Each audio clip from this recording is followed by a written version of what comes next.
পূর্বস্থলী দক্ষিণ বিধানসভা কেন্দ্রে রাজনৈতিক পালাবদলের আবহে পঞ্চায়েত পরিষেবা ঘিরে নতুন বার্তা দিল বিজেপি। ভোটের ফল প্রকাশের পর একাধিক পঞ্চায়েতে তালা ঝোলানো নিয়ে সাধারণ মানুষের মধ্যে অসন্তোষ তৈরি হয়েছিল।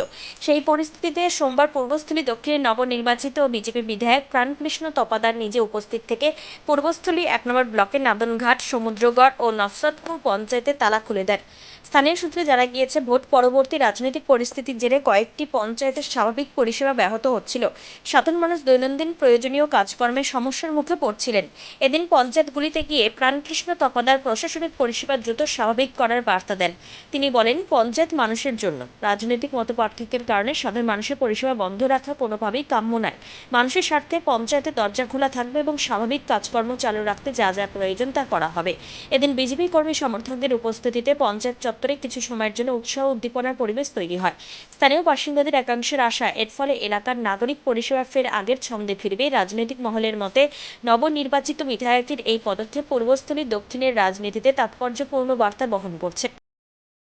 আজকে আমরা উপস্থিত যেখানে রয়েছি, যেখান থেকে আপনারা দেখতে পাচ্ছেন, সেটা হচ্ছে পূর্বস্থলী দক্ষিণ বিধানসভার সমুদ্রগড় অঞ্চলে রয়েছি আমরা। সমুদ্রগড় অঞ্চলে গত 4 তারিখে কিছু নতুন বিজেপি হওয়া কিছু দুষ্কৃতী এসে তালা লাগিয়ে দিয়ে যায়। আর সেই তালা জনগণের যে ক্ষতি হচ্ছে, সেই ক্ষতিটা যেন জনগণের না হয় আর জনগণ যেন সঠিক পরিষেবা পায়, তার জন্য এসে আজকে আমরা বিজেপির তরফ থেকে সেই তালা আমরা খুলে দিয়ে এখানকার সকল যে স্টাফরা রয়েছে ওনাদের চেয়ারে বসিয়ে ওনাদের কাজটা করতে আশ্বাস দিয়ে গেলাম, যেন ওনারা সঠিকভাবে ওনাদের কাজটা করে। আর এখানকার যে পঞ্চায়েতের প্রধান রয়েছে, ওনার সঙ্গে আমি কথা বললাম, ওনাকে বললাম যে আপনি নির্ভয়ে এসে আপনি আপনার দায়িত্ব পালন করুন। সেখানে যারা তৃণমূলের যারা পঞ্চায়েতের সদস্য রয়েছেন ওনারাও সঠিকভাবে কাজ করবেন, আর আমাদের বিজেপির পক্ষ থেকে যারা পঞ্চায়েতের সদস্য রয়েছেন ওনারাও সঠিকভাবে কাজ করবেন। সবাই হাতে হাত মিলিয়ে যেন আমরা জনগণের হয়ে কাজ করতে পারি, সেটাই আমাদের প্রধান লক্ষ্য। কোন কোন পঞ্চায়েত খুললেন তালা?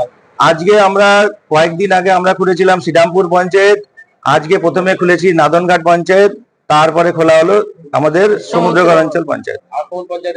এরপরে যাব নসরতপুর পঞ্চায়েতে যাব, ওখানে তালাটা খুলে দেব। পরিষেবা যেন সচল থাকে তার জন্য আমাদের সেই চেষ্টায় আমরা আগাবো।